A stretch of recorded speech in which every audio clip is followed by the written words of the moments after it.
So far we have looked at the first of the two options that Rashi reads into the sin of Nadav and Avihu, that of Mora Halacha Bifnei Rabbah, the option proposed by Rabbi Eliezer. We now move to option 2, an option suggested by Rabbi Yishmael, that Nadav and Avihu died on account of the fact that they involved themselves in the avoda of offering the ketoret in a state of shtuy yayin, drunkenness. Rabbi Ishmael is silent with what degree of drunkenness Nadav and Avihu were when they offered the ketoret. What is, however, germane to the study of Rashi is the need for a second option, and this brings us to, as we noted earlier, the multiple options rule, in which when we have two or more options, there is a need to identify the shortcoming with option 1, solved with option 2, then the shortcoming of option 2, which does not surface if we accept option 1, and thirdly, the advantage of option 1 over option 2 in that option 1 is recorded first, suggesting a higher priority. In identifying the shortcoming with option 1, I should recap the information that we have established up until this point, and that is that the phraseology of Vateitze Eish Milifnei Hashem is found both in Vayikra 9:24, the burning of the meat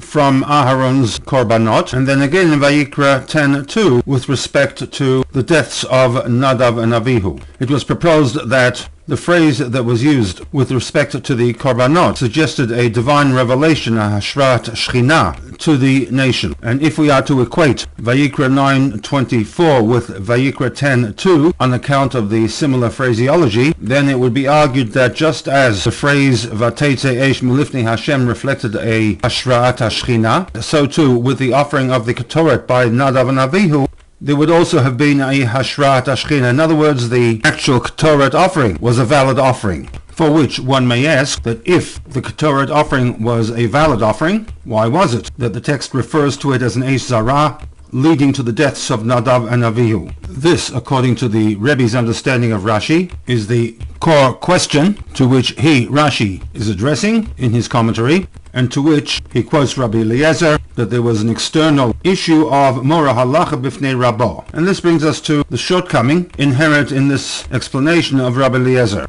In quoting the author of option number 1, the Mora Halacha Bifnei Rabbah, the Rebbe suggested that Rashi was linking the option to a view that Rabbi Eliezer proposes in Masechet Brachot, that one who conveys a halacha without authorization from one's Rav causes the departure of the Shekhinah from the world. All the more so if one undermines the authority of the Rav by doing something in the presence of the Rav without authorization. Nadav and Avihu, through their actions, caused the removal of the Shekhinah, and this justified their deaths. This line of thinking, however, can be turned on its head, in that one can ask, if their actions were so inappropriate to the point where they caused the Shekhinah to be removed from the people, how then can Rashi maintain that their actions in offering the ketoret, and offering that in of itself was valid, brought about the hashrat Shekhinah? Put differently, their actions cause a polar opposite reaction from God. The ketoret bringing down the Shekhinah, the Mora Halacha removing the Shekhinah.